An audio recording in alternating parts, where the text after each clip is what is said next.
जैन समाज में भगवान का प्रारंभ महावीर जयंती की भव्य शोभा यात्रा का आयोजन पूरे देश में चला। वहीं उत्तर प्रदेश के फर्रुखाबाद जनपद में भी भव्य शोभा यात्रा का आयोजन किया गया, जिसमें पुलिस सुरक्षा व्यवस्था का पुख्ता इंतजाम किया गया। आधा से पुलिस इंस्पेक्टर से लेकर कांस्टेबल तक तैनात किए। वहीं कई दर्जन इसमें झांकियाँ शामिल। ये पुरानी परंपरा ग्रामीण क्षेत्र में आपको देखने को मिली होगी। किस तरीके की देखिए, ये पहले आज कम से कम 20 साल पहले इस तरीके की झांकियाँ लोगों को देखने और बारात में आपको देखने को मिलती थी, जब इंसानी घोड़ा बनकर लोगों को नृत्य करके दिखा रहा था। वहीं ढोल और लगाड़ा, ये ढोल लगाड़ा आपको कई वर्षों से देखने को नहीं मिलता है। एक पीढ़ी होती है, पीढ़ी बजाने का सिस्टम एक अलग होता है जो नहीं देखने को मिल रहा है। लेकिन इस शोभा यात्रा में इस झांकी को भी शामिल किया गया, जिससे कि पुरानी परंपरा और भारतीय संस्कृति से आदमी जुड़ा रहे। वही तमाम रथ इसमें शामिल किए गए। आप देख रहे हैं कई रथ हैं इस महावीर जयंती पर शोभा यात्रा में शामिल किए गए हैं। विभिन्न प्रकार के रथ इसमें शामिल किए गए, जिससे कि लोगों की एकाग्रता भंग होकर इस यात्रा की तरफ जा सके। शोभा यात्रा बड़पुर से प्रारंभ होकर जैन मंदिर तक पहुंची है। इसमें मुख्य अतिथि जिले के जिलाधिकारी अशोक कुमार द्विवेदी भी रहे। जैन समाज का प्रत्येक आर्थिक लेकर इस कार्यक्रम में मौजूद रहा।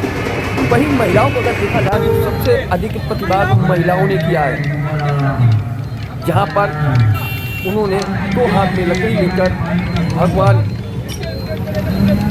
महावीर, जैनेंद्र महाराज सभी के जमकर जयकारे लगाए।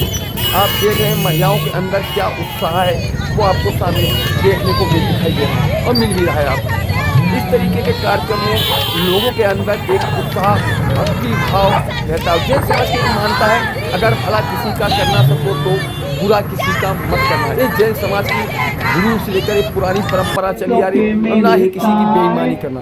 वहीं जैन मंदिर पर आप देख रहे हैं किस तरीके से भव्य तरीके से महिलाओं ने आरती उतारी, पुजारी है वो पूजा करते हुए नजर आए। आज का दिन जैन समाज के लिए हर्षोल्लास का दिन है। ये देखिए आप डांडिया खेलती हुई नजर आ रही है महिलाएं। इस तरीके से यात्रा के दौरान बीच बीच में महिलाओं ने डांडिया का भी लुत्फ उठाया। तो आइए हम बात करेंगे जैन समाज के मोहित जैन और जिलाधिकारी आज महावीर जयंती पर द्विवेदी जी से। आपका क्या कार्यक्रम रहा? हमारा नाम मोहित जैन है, मैं जैन समाज से हूँ। आज हमारी महावीर जयंती, आज हमारे अंतिम तीर्थंकर महावीर भगवान का जन्म हुआ था। इस उपलक्ष्य में हम लोग उसको जो है बड़े धूमधाम से मनाते हैं। इसी कारण जो है इस वर्ष हम लोगों ने सभी लोग जैन समाज के लोगों ने मिलकर सतवाड़ा जैन मंदिर से भगवान महावीर की जो है प्रतिमा को रथ पे विराजमान करके गाजे बाजे के साथ पूरा समाज इकट्ठा होकर के रथ के आगे सभी लोग जो है गाजे बाजे के साथ जो है घूमते हुए नाचते हुए नृत्य करते हुए लल्ला हकीम कोठी पे लल्ला हकीम जैन वाटिका में इकट्ठे हुए। लल्ला हकीम जैन वाटिका में हम लोगों ने भगवान पांडुशिला पे भगवान महावीर को विराजमान करके जो है 108 कलशों से अभिषेक किया।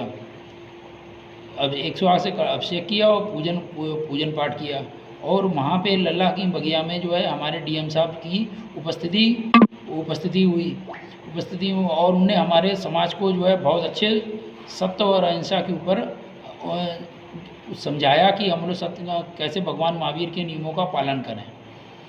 और वहाँ से पूरे पूजन के उपरांत जो है हम लोग वहाँ से वापसी में रथ में वापसी गाजे बाजे के साथ वापसी शहर होते हुए लाल दरवाज़ा घूमना चौक होते हुए नाला मसट्टा होते हुए साहबगंज चौराहे पे प्रतिमा का रथ पहुँचा।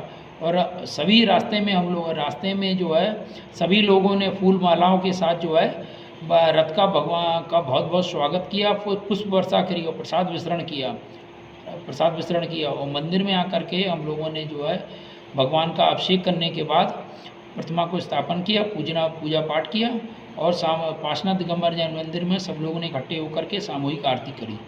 जय जिनेन्द्र।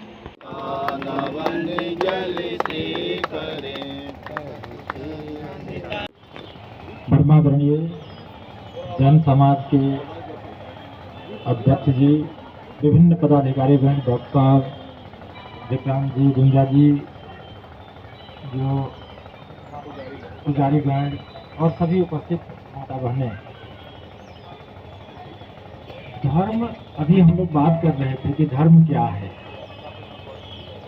धर्म को अलग अलग देश काल परिस्थिति में अपने समय के महापुरुषों ने अपनी स्थानीय आवश्यकता के हिसाब से और पूरी सृष्टि की आवश्यकता के हिसाब से परिभाषित करने का प्रयास किया है। मुझे जो धर्म की सबसे अच्छी परिभाषा महसूस हुई उसमें यतो अभ्युदय निःश्रेयः संसिद्धि सधर्म। धर्म क्या है? तो जिससे हमारे इस लोक में हमारे सर्वांगीण विकास का मार्ग प्रशस्त हो। सर्वांगीण विकास का मार्ग प्रशस्त होने का मतलब है हमारी सराउंडिंग, पूरी पर्यावरण उन कार्यों से आह्लादित हो, किसी का कोई नुकसान न हो। अब पर्यावरण में सब हैं, छोटे बड़े जीव सब हैं। जैसे चींटी छोटा जीव है, हम बड़े जीव हैं, हमसे बड़ा हाथी है और कोयल है, तमाम चीजें हैं। तो वो सब सृष्टि के ही जीव हैं, छोटे सूक्ष्म से लेकर बड़े। तो हमारा ऐसा विचार, ऐसा कृतित्व, ऐसा कर्म जिससे हमारा तो सर्वांगीण विकास हो लेकिन और किसी का कोई नुकसान न हो, उसको प्रतिमान मानते हुए, आदर्श मानते हुए जो हम काम करें, एक पक्ष। दूसरा, ऐसा भी हम काम करें जिससे कि हमारा परलोक की जो मान्यता है, पुनर्जन्म की मान्यता है, उसमें भी कहीं कोई बाधा ना आए। मतलब इहलोक और परलोक दोनों को संवारे, वो हमारे कर्तव्य धर्म की परिधि में है। तो उस दृष्टि से अहिंसा परमो धर्म का भाव जो जैन दर्शन ने दिया है, जैन दर्शन के संस्थापक और उसके विभिन्न तीर्थंकर लोगों ने दिया है, ये पूरी सृष्टि के लिए और शाश्वत रूप से पूरी समष्टि और पर्यावरण को सुरक्षित करने के दृष्टि से अहिंसा परमो धर्म। और यही जैन दर्शन का मूल भी है, क्योंकि अहिंसा जब हम करेंगे तो फिर उसमें सत्य, अपरिग्रह, सब कुछ, सुचिता, सारी चीजें अपने आप में समाहित हो जाएंगी। तो और ये हमारे जो तीर्थंकर जी थे, जिनके महावीर कहा गया है, वीर को महत्व देते हैं हम, जो वीरों में महान हो। और वीरता, हिंसा वाले वीर से अहिंसा वाला वीर ज्यादा वीर माना गया है। किसी का नुकसान पहुंचाने वाले से पूरी सृष्टि के कल्याण का मार्ग प्रशस्त करने वाले या उसके लिए संघर्ष करना, उपदेश देना, रास्ता दिखाना, वो ज़्यादा महत्वपूर्ण है। तो मुझे खुशी है उन महापुरुषों को अपने अपने ढंग से आपका समुदाय मान रहा है, उनका आचरण करने का प्रयास कर रहा है और पीढ़ी दर पीढ़ी उन श्रेष्ठ जनों के गुणों का अनुगमन करते हुए हम अपने समाज को, देश को, विश्व को अहिंसा, सत्य, सदाचरण के लिए प्रेरित करते रहेंगे। धन्यवाद। अभी हमारे जिलाधिकारी महोदय ने अहिंसा परमो धर्म के ऊपर जो वक्तव्य दिया है